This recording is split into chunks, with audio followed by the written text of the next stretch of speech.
আসসালামু আলাইকুম। আলহামদুলিল্লাহ ১০ দিন পাখি বোর্ডিং কমপ্লিট হলো।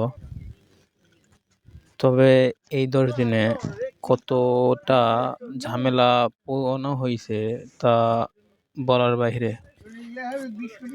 তো ফাইনালি আমরা পাখির বাচ্চাগুলো রেডি করতে পারছি এবং অনেক সুন্দরভাবে পরিচর্যা করতে পারছি।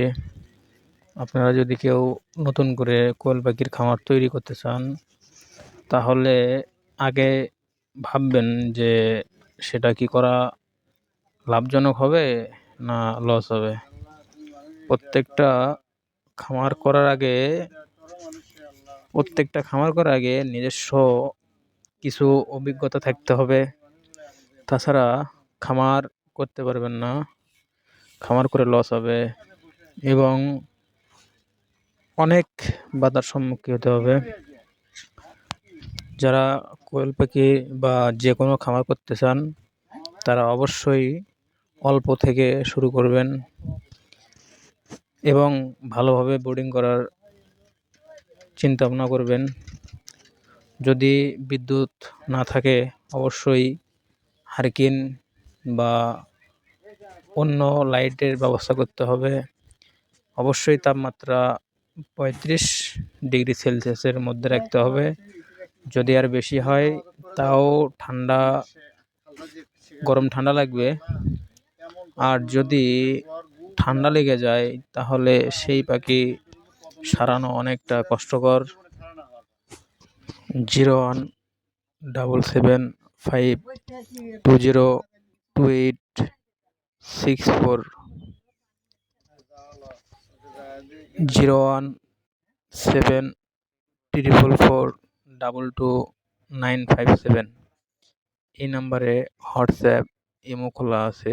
যদি আপনারা কেউ পাখি দেখে নিতে চান, তাহলে অবশ্যই ফোন দিয়ে পাখি দেখবেন এবং পাখি যদি কেউ নিতে চান, অবশ্যই কিছু টাকা আগে পেমেন্ট করতে হবে। পাখিকে অবশ্যই সঠিক ওষুধ, পানি এবং খাবার প্রয়োজন মতো পরিমাপ করে দিতে হবে। যদি পাখির খাবার প্রয়োজন এবং মাপ মতো না দেন, তাহলে পাখি পাতলা পায়খানা হবে। এই ক্ষেত্রেও পাখি বাঁচানো অনেকটা বাধার সম্মুখীন হতে হবে। অনেকটা পাখি মারাও যাবে। যেরকম ভিডিওর মাঝখানে দেখেন একটা বাটিতে একটা পাখি পানির ভেতরে পড়ে মারা গেছে। অবশ্যই বোর্ডিং করার সময় আপনাদের সতর্ক থাকতে হবে।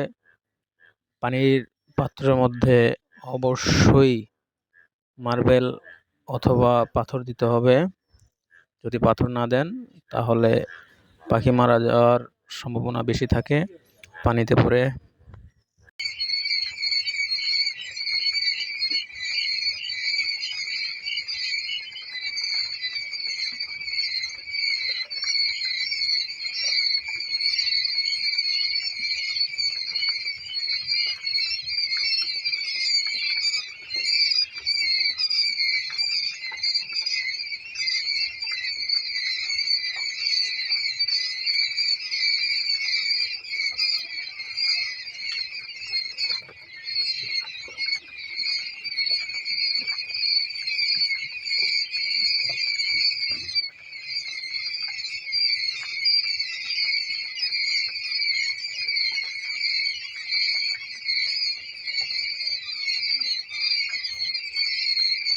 সবাই সুস্থ থাকবেন, ভালো থাকবেন এবং আমাদের জন্য দোয়া করবেন।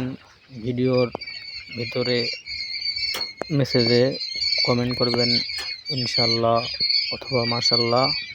জানি ভাই, আমাদের পাখির এর আগে অনেক সমস্যা হয়েছে, তাও আমরা ভিডিও করতে চাইছিলাম না।